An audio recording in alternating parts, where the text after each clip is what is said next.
કેમ છો? જલસા પાણી? તો વાંધો નહીં. હવે આપણે 10મું ચેપ્ટર શરૂ કરીએ છીએ, વર્તુળ. બરાબર. એટલે આપણે આગળના વિડીયોમાં 6થું ચેપ્ટર છે ને ઘણા બધા દાખલાઓ પૂરા કર્યા છે. બરાબર. અને હજી જ્યાં જ્યાં પ્રેક્ટિસમાં એવું લાગશે ત્યાં આપણે વધારાના દાખલા મૂકતા જઈશું. તો 10મું ચેપ્ટર છે વર્તુળ, એ બોર્ડમાં 6 માર્કનું પૂછાય છે.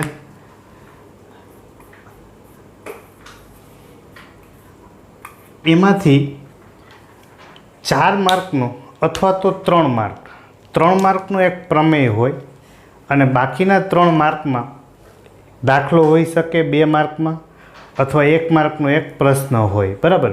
પણ આપણે એટલું ફિક્સ સમજીને જવાનું છે કે માર્ક 6 રહેશે, અંદર ફેરફાર કરવાનો અધિકાર બોર્ડવાળા પાસે છે, આપણી પાસે નથી. એમાં 2 પ્રમેય છે અને બીજા રાઇડર્સ પણ છે. તો એમાંથી રાઇડર પૂછાય ખરા, ના પણ પૂછી શકાય. બરાબર. એટલે આપણે રાઇડર છે એ છેલ્લે એક આખો વિભાગ જ એક વિડીયોમાં જ આપણે બંને ચેપ્ટરને રાઇડર લઈ લેશું, 6થા ચેપ્ટરની અને 10મા ચેપ્ટરની. વચ્ચે આપણે રાઇડર લેશું નહીં. તો 10મું ચેપ્ટર છે વર્તુળ. વર્તુળ એટલે શું? તો કે વર્તુળ એટલે એક સમતલની અંદર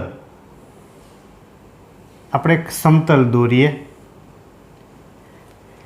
એ સમતલમાં એક નિશ્ચિત બિંદુ, આ એક નિશ્ચિત બિંદુ, સમતલમાં આવેલા એક નિશ્ચિત બિંદુથી અચળ, અચળ એટલે એક વખત આપણે જે અંતર લેશું એને પછી બદલશું નહીં. તો અચળ ધન અંતર, આટલા અંતરે આપણે બિંદુઓ લેતું જવાનું, અંતર એટલું રાખી અને બિંદુઓ લેતું જવાનું.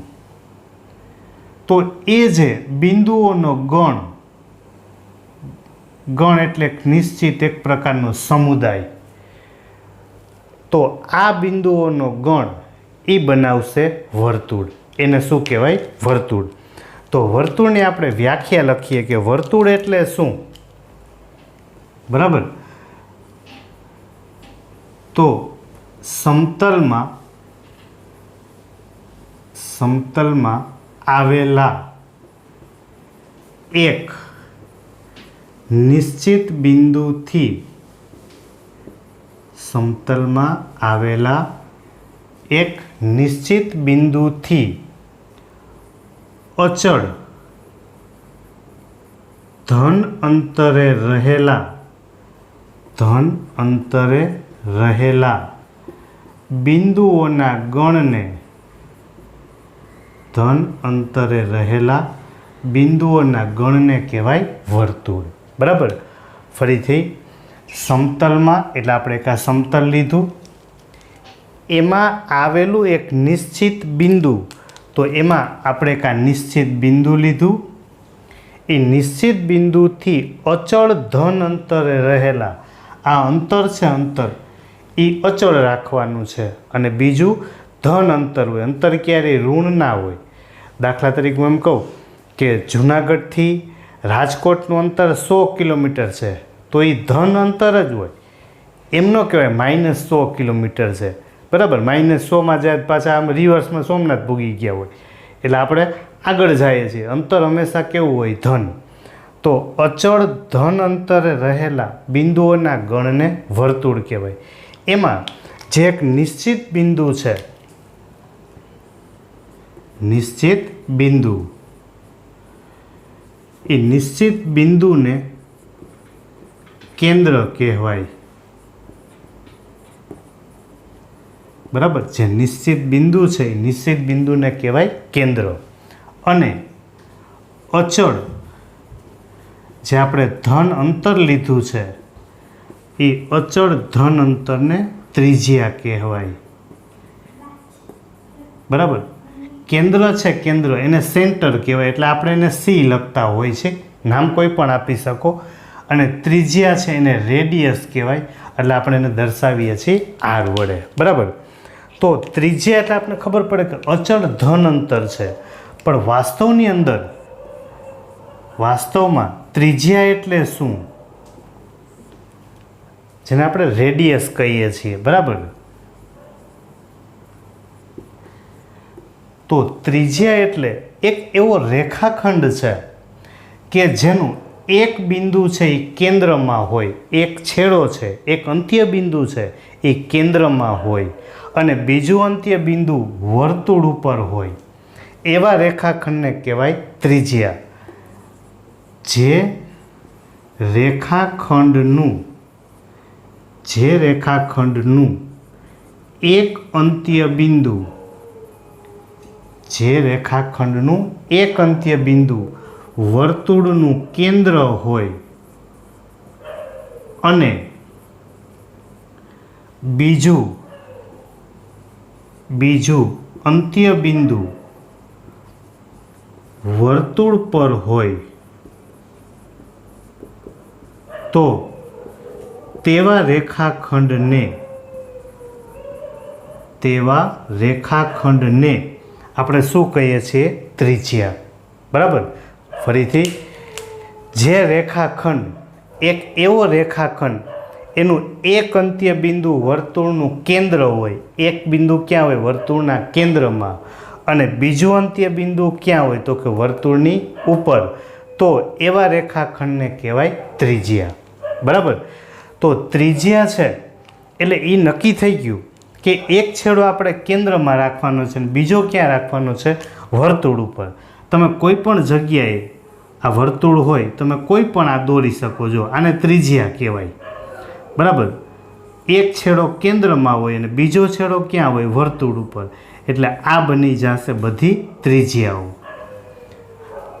એટલે સામાન્ય ઉદાહરણ લઈએ કે આપણી પાસે સાયકલ હોય, તો સાયકલના જે બધા આરાઓ છે અંદર, તો એમાં જો એક છેડો કેન્દ્રમાં હોય ને બીજો સાયકલની રિંગ ઉપર હોય, રિંગ તો ગોળ જ છે, બરાબર. સિવાય કે હવા ઓછી હોય અને મસ્તીના રોદામાં ઠેકાયડું હોય તો એ ઠુમક થઈ ગયું હોય, તો વર્તુળ છે એ આપણે કંઈક વિચિત્ર વર્તુળ બનાવી દીધું હોય. એટલે વર્તુળમાં આ સાયકલના આરાઓ કેમ છે એ બધું હું બતાવે તો કે ત્રિજ્યાના ઉદાહરણ કહેવાય. બરાબર. હવે એવી રીતે આપણે ત્રિજ્યા છે, ત્રિજ્યા એ એક જ લીધું હતું એક રેખાખંડમાં. હવે એના ઉપરથી બીજી વ્યાખ્યા શીખ્યા આપણે વ્યાસ, જેને ડાયામીટર કહેવાય. ડાયામીટર. બરાબર. એટલે એને દર્શાવાય ડી વડે. એટલે એવું નહીં, ડાયામીટર એટલે એમ નહીં તો બીજું ગાંડા મીટરે આવતું હોય છે ને? ના, એ નથી. આ 9 મીટર છે ડાયામીટર, જેને આપણે કહીએ છીએ વ્યાસ. તો વ્યાસ એટલે શું? તો કે રેખાખંડ લેવાનું જે આપણે દોરતા હતા, એક છેડો કેન્દ્રમાં, બીજું વર્તુળ ઉપર, એને આપણે ત્રિજ્યા કહેતા હતા. રેડી? તો આવી બે ત્રિજ્યા, પણ શરત એટલે કે એક જ રેખામાં આવેલી હોવી જોઈએ. જે રેખાખંડના બંને અંત્ય બિંદુઓ,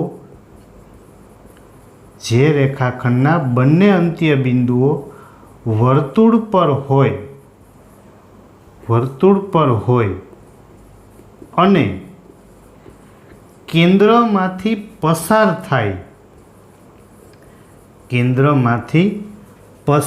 થાય તો એ શું બનાવશે? વ્યાસ. બરાબર. જે રેખાખંડ એ કેન્દ્રમાંથી પસાર થવો જોઈએ અને બીજું એના બંને અંત્ય બિંદુ ક્યાં હોય? વર્તુળ ઉપર, તો એને કહેવાય વ્યાસ. અથવા તો જો આપણે એમ લઈએ, માત્ર જોજો બરાબર, હું એક વ્યાખ્યા લઉં છું, જીવા. બરાબર. જેને કોલ્ડ કહેવાય. તો જીવા એટલે શું? તો કે જે રેખાખંડના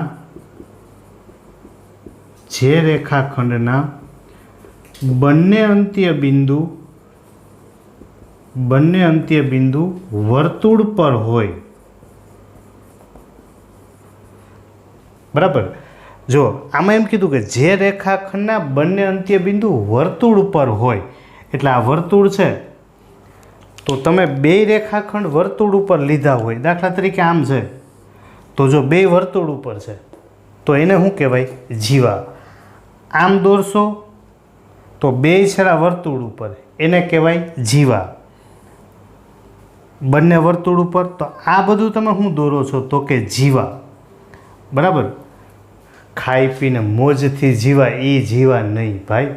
આ જીવા એટલે જે રેખાખંડના બંને અંત્ય બિંદુ ક્યાં હોય? તો કે વર્તુળ ઉપર, બે છેડા વર્તુળ ઉપર હોવા જોઈએ, એને કહેવાય જીવા. પણ જો બે છેડા વર્તુળ ઉપર હોય અને એ કેન્દ્રમાંથી પસાર થાય, આ કેન્દ્ર હોય, કેન્દ્ર એમાંથી પસાર થાય તો એને કહેવાય વ્યાસ. બરાબર. તો વ્યાસ માટે આપણે બીજી વ્યાખ્યા એમ લખી શકીએ. બરાબર. જો વ્યાસ માટે હું બીજું લખું છું પાછું. વ્યાસ માટે કે જે જીવા, જો પહેલેથી જ લખી નાખ્યું, જે જીવા. જીવા બોલો છો એટલે બંને છેડા વર્તુળ ઉપર હોવા જોઈએ. બંને છેડા ક્યાં હોવા જોઈએ? વર્તુળ ઉપર. જે જીવા વર્તુળના કેન્દ્રમાંથી પસાર થાય, કેન્દ્રમાંથી પસાર થાય તો તે જીવાને શું કહેવાય? વ્યાસ. બરાબર. ફરીથી ધ્યાનથી રાખજો. વ્યાસ એટલે શું? તો કે એક જ રેખામાં આવેલી બે ત્રિજ્યા. પહેલું આમ બોલાય. બીજું, જે જીવા વર્તુળના કેન્દ્રમાંથી પસાર થાય. બરાબર. અને જો ખાલી તમે જીવા બોલો તો બંને છેડા વર્તુળ ઉપર હોય એવો રેખાખંડ, એ કેન્દ્રમાંથી પસાર થાય નહીં. બરાબર. એટલે આ ત્રિજ્યા, વ્યાસને આપણે બે રીતે વ્યાખ્યામાં લખ્યું. હવે જો આ વર્તુળ હોય, વર્તુળ એમાં કેન્દ્ર, એ કેન્દ્રમાંથી આ પસાર થતી મેં દોરી જીવા. ધારો કે હું એને નામ આપી દઉં એ બી. આ વર્તુળનું કેન્દ્ર એને કહી દઉં ઓ. બરાબર. તો ઓથી બી છે, ઓથી બી એ ત્રિજ્યા છે, ત્રિજ્યાને કહેવાય આર. ઓ એ છે એ વર્તુળની ત્રિજ્યા છે, ત્રિજ્યાને કહેવાય આર. બરાબર. તો આઈ આર છે, આઈ આર છે. તો જો પહેલો મુદ્દો, એક જ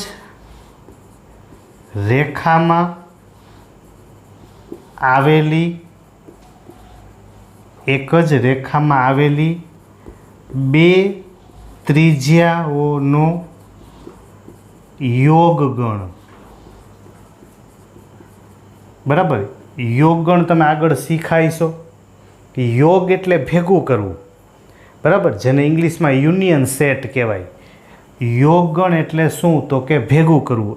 એથી ઓ અને ઓથી બી, આ બેને ભેગા કરીએ એટલે શું બની ગયું? તો કે એક જ રેખામાં આવેલી બે ત્રિજ્યાઓનો યોગગણ એટલે વ્યાસ. બરાબર. તો ખાસ ધ્યાન રાખજો, પરીક્ષામાં એમ પૂછે કે બે ત્રિજ્યાઓનો યોગગણ બરાબર વ્યાસ. સાચું કે ખોટું? તો ખોટું. અહીંયા જો શબ્દ નથી એક જ રેખામાં, તમને પર્ટિક્યુલર એમ આપે કે એક જ રેખામાં આવેલી બે ત્રિજ્યાઓનું યોગગણ એટલે વ્યાસ, તો જ એ વિધાન કેવું થાય? સત્ય. એક જ રેખામાં શબ્દ હોવો જરૂરી છે. બરાબર. પછી બીજું, વ્યાસ છે, વ્યાસ એના બે છેડા વર્તુળ ઉપર જ છે, અને બે છેડા વર્તુળ ઉપર હોય એને કહેવાય જીવા. બરાબર. એટલે વ્યાસ છે એ છે તો જીવા જ. બરાબર. પણ તમે જો જેમ જેમ આમાંથી વર્તુળ છે એમાં તમે જેમ જેમ નીચે આવતા જશો આમ, તો બધી છે જીવા, બધી છે જીવા. પણ જો એનું માપ છે ને એ ઘટતું જાય છે. જો એનું માપ શું થતું જાય? ઘટતું જાય. એટલે બીજો મુદ્દો એ ધ્યાન રાખવાનો કે વ્યાસ એ મોટામાં મોટી જીવા છે. વ્યાસ એ બે ત્રિજ્યાઓનું યોગગણ છે એ વાત સાચી છે, પણ વ્યાસ એ શું છે? તો કે મોટામાં મોટી જીવા છે. એનાથી મોટી કોઈ જીવા ના હોય. એટલે ખાલી જગ્યા એમ પૂછી શકાય કે ખાલી જગ્યાએ મોટામાં મોટી જીવા છે કઈ? તો કે વ્યાસ. બરાબર. તો આ પ્રાથમિક માહિતી આપણે એની પ્રસ્તાવના શીખા. વર્તુળ કોને કહેવાય, કેન્દ્ર કોને કહેવાય, ત્રિજ્યા કોને કહેવાય. ત્રિજ્યાની વ્યાખ્યા, વ્યાસની વ્યાખ્યા બે રીતે આપી શકાય. બરાબર. અને એક જ રેખામાં આવેલી બે ત્રિજ્યા એનો યોગગણ, યોગગણ એટલે ભેગું કરવું, એ બંનેને ભેગા કરો એટલે વ્યાસ બને. અને વ્યાસ શું છે? તો કે મોટામાં મોટી જીવા છે. બરાબર. એનાથી આગળ જોઈએ તો જે જીવા છે, જીવા, આ બધી જીવાઓ છે જેના બે છેડા વર્તુળ ઉપર છે, એને તમે એક રેખા સ્વરૂપમાં દર્શાવી દો. જે જીવા છે એને કેના સ્વરૂપમાં દર્શાવી દો? રેખા સ્વરૂપમાં. બરાબર. તો એ બની જશે વર્તુળની છેદિકા. એ શું બની જશે? વર્તુળની છેદિકા. તો વર્તુળની છેદિકાની વ્યાખ્યા, વર્તુળની જીવાને, વર્તુળની જીવાને સમાવતી, વર્તુળની જીવાને સમાવતી રેખાને, વર્તુળની જે જીવા છે એને સમાવતી રેખા, એ રેખાને શું કહેવાય? વર્તુળની છેદિકા. બરાબર. તો એટલે આપણે એની પ્રસ્તાવના શીખા અને વ્યાખ્યાઓ છે એને પહેલાં ધ્યાન રાખવાની.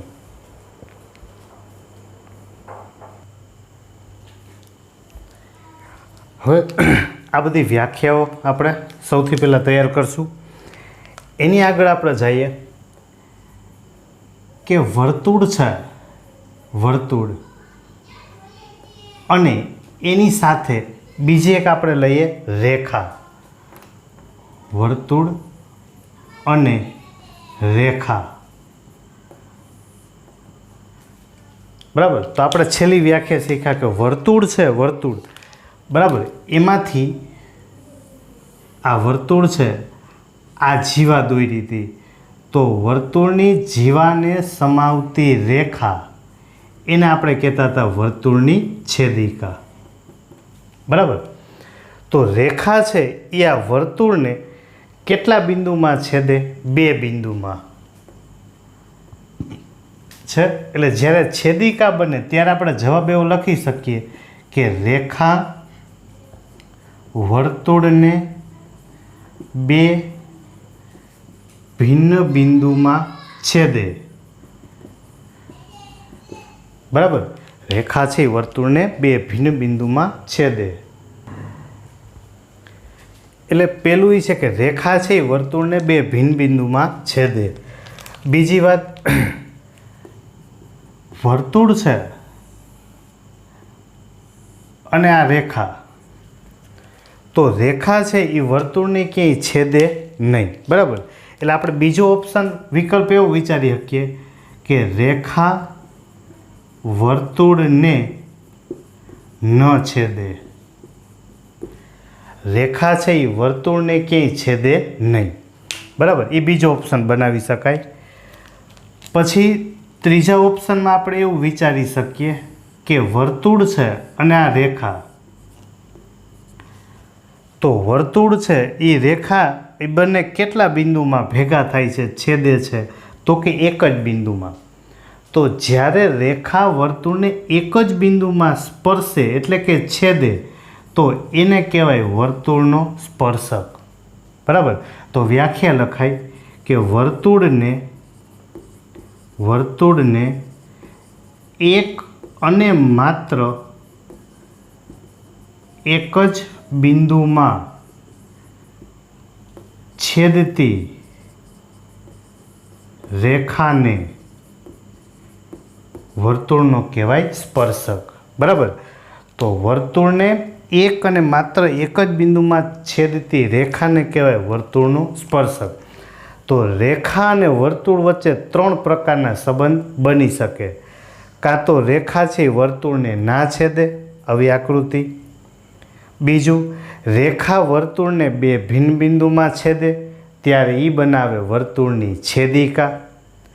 ત્રીજી વાત કે રેખા છે એ વર્તુળને એક અને માત્ર એક જ બિંદુમાં છેદે તો એ છેદતી જે રેખા છે, બરાબર, વર્તુળને એક અને માત્ર એક જ બિંદુમાં છેદતી રેખા એને કહેવાય વર્તુળનો સ્પર્શક. બરાબર. તો આ રેખાને વર્તુળ વચ્ચે કેટલા સંબંધ બની શકે? 3. હવે જ્યારે આપણે સ્પર્શક લઈએ, બરાબર, વર્તુળનો આપણે સ્પર્શક લઈએ ત્યારે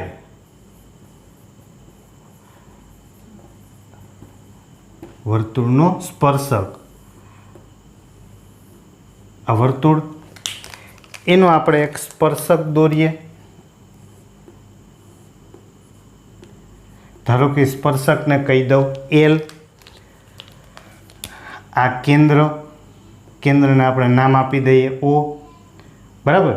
તો આપણને આમાંથી એક પેલો પ્રમેય આપેલો છે આના વર્તુળનો, કે વર્તુળના કેન્દ્રમાંથી સ્પર્શક પર જ્યારે આપણે લંબ દોરીએ, શું દોરીએ? લંબ. તો વાત એવી છે કે વર્તુળનો સ્પર્શક, આ વર્તુળનો સ્પર્શક, ધારો કે હું અહીં નામ આપી દઉં A. તો એ બિંદુ છે એને કહેવાય સ્પર્શ બિંદુ. એને કયું બિંદુ કહેવાય? સ્પર્શ બિંદુ. બરાબર. તો વર્તુળનો સ્પર્શ બિંદુમાંથી તમે જે ત્રિજ્યા દોરી છે એ ત્રિજ્યાને શું હોય? લંબ. બરાબર. ફરીથી, વર્તુળનો સ્પર્શક, આ સ્પર્શ બિંદુમાંથી દોરેલી ત્રિજ્યા, એ ત્રિજ્યાને કેવું હોય છે? લંબ. તો આવું આપણને પ્રમેયનું વિધાન આપેલું છે. શું? તો કે વર્તુળનો સ્પર્શક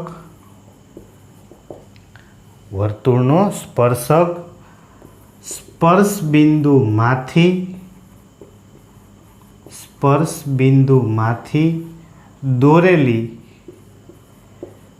દોરેલી ત્રિજ્યાને લંબ હોય છે. બરાબર. વર્તુળનો આપણે સ્પર્શક લીધો હોય, આ સ્પર્શ બિંદુ, એ દોરેલી ત્રિજ્યાને હોય છે લંબ. તો હવે આનો જ ઉપયોગ કરી અને આગળ આપણે પાયથાગોરસ શીખ્યા, એનો ઉપયોગ કરીએ એટલે આમાંથી અલગ અલગ પ્રકારના દાખલા બનતા ગયા. જો દાખલા તરીકે હું પહેલું આમ વાત કરું છું, આ વર્તુળ, બરાબર, આ સ્પર્શક, એ સ્પર્શકને કહી દઉં L. આ કેન્દ્ર O, આને કહી દઉં A. આ છે લંબ. હવે જો હું અહીંયા ધારો કે કોઈ બિંદુ લઈ લઉં P, OP ને જોડી દઉં તો તમે જોશો તો ત્રિકોણ OAP છે ને, OAP એ કાટકોણ ત્રિકોણ બની ગયો. OAP કેવો ત્રિકોણ બન્યો? કાટકોણ ત્રિકોણ. બરાબર. તો આપણી પાસે પાયથાગોરસ પ્રમાણે આપણે સૂત્ર બની જાય કે કર્ણનો વર્ગ એટલે કે OPનો વર્ગ, કર્ણનો વર્ગ બરાબર OAનો વર્ગ પ્લસ APનો વર્ગ છે. બરાબર. તો આ ત્રણ બાજુ છે, OA, AP અને OP, એ ત્રણમાંથી આપણને કોઈ પણ બે બાજુ આપેલી હોય, ત્રીજી બાજુ આપણે મેળવવાની. થઈ ગયું. તો સૌથી પહેલી વાત આ કે આ બહારનું બિંદુ છે P માંથી આપણે સ્પર્શક દોર્યો, એ સ્પર્શક એ બિંદુમાં સ્પર્શે છે. તો હવે આ ત્રણમાંથી આપણને કેટલી બાજુ આપે? કોઈ પણ બે, ત્રીજો આપણે મેળવવું. દાખલા તરીકે માનો કોઈ એમ કહું કે OA છે, OA એનું માપ 3 હોય, બરાબર, APનું માપ કેટલું આપે? 4. તો તમને એમ કીધું કે OPનું માપ કેટલું? OPનું માપ કેટલું? તો સીધે આપણે આમાં કિંમત જ મૂકવાની છે કે OP સ્ક્વેર બરાબર OA બરાબર છે 3, 3નો વર્ગ 9, 4નો વર્ગ 16, 16 ને 9 25, એટલે OP બરાબર કેટલા થશે? 5. મળી ગયું. તો આ ત્રણમાંથી આપણને કેટલી બાજુ આપેલી હોય? 2. તો આવો આપણને મળશે પહેલો પ્રકાર. બરાબર. પછી એનાથી આગળ આ પ્રમેય છે ને આપણે સાબિત કરશું. અત્યારે ખાલી આપણે વિધાનની ચર્ચા કરીએ છીએ. કોઈ પણ વર્તુળ છે, વર્તુળ, બરાબર. હવે એમાં આપણે એક જીવા દોરીએ, બરાબર. તમને એમ લાગે છે કે આ વર્તુળ જેવું આમ જરાય દેખાતું નથી, તો કાંઈ નહીં, તો એને ભૂસી નખાય, ભૂસીને પાછું દોરાય, બરાબર. હવે આમ બહુ પહેલાં કરતાં વાંધો નથી, પણ ખરેખર વાંધો નથી. અને વાંધો હોય તો આપણે ખબર તો છે ને કે આ છે હું તો કે વર્તુળ, એમાં તો કોઈને વાંધો નથી. વાંધો હોય તો આપણને ક્યાં વાંધો છે? હા, બરાબર. તો જો આ એ અને બી આપણે શું દોર્યું? જીવા, બરાબર. હવે વર્તુળનું જે કેન્દ્ર છે, આ વર્તુળનું કેન્દ્ર, એ કેન્દ્રને હું કહી દઉં O, બરાબર. વર્તુળનું કેન્દ્ર અને આ શું છે તો કે જીવા. તો તમે 9મા ધોરણથી આ નિયમ શીખતા આવો છો કે વર્તુળના કેન્દ્રમાંથી, જોજો આનો બહુ મોટો ઉપયોગ આપણે કરશું દાખલામાં, વર્તુળના કેન્દ્રમાંથી વર્તુળની જીવા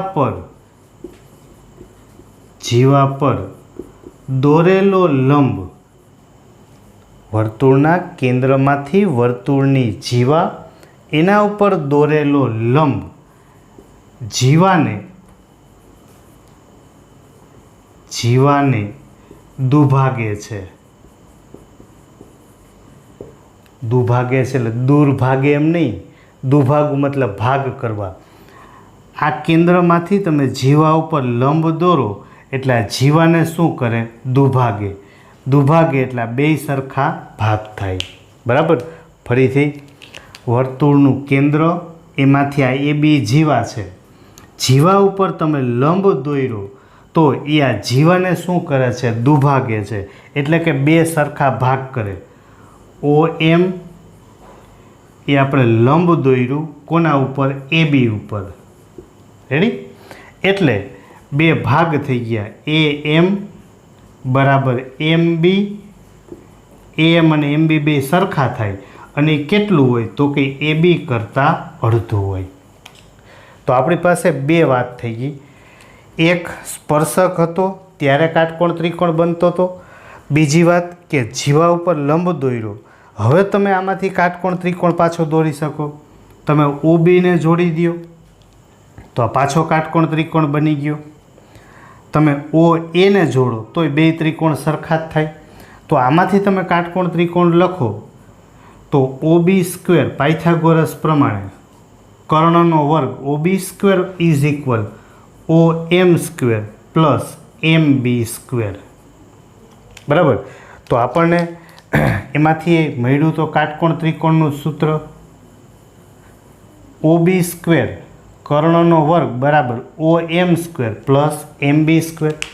તો આમાં પણ પાછો એ જ નિયમ. આ ત્રણ બાજુ છે, ત્રણ બાજુ, એમાંથી કોઈ પણ બે બાજુ આપે, ત્રીજી બાજુ આપણે મેળવવાની, બરાબર. તો આ બે વાત થઈ. એક વર્તુળના સ્પર્શકનો એક પ્રમેય, એટલે કે સ્પર્શક છે એ સ્પર્શ બિંદુમાંથી દોરેલી ત્રિજ્યાને લંબ હોય છે, બરાબર. એક આનો ઉપયોગ કરી અને કાટકોણ ત્રિકોણ બનતું હતું પહેલા દાખલા માટે.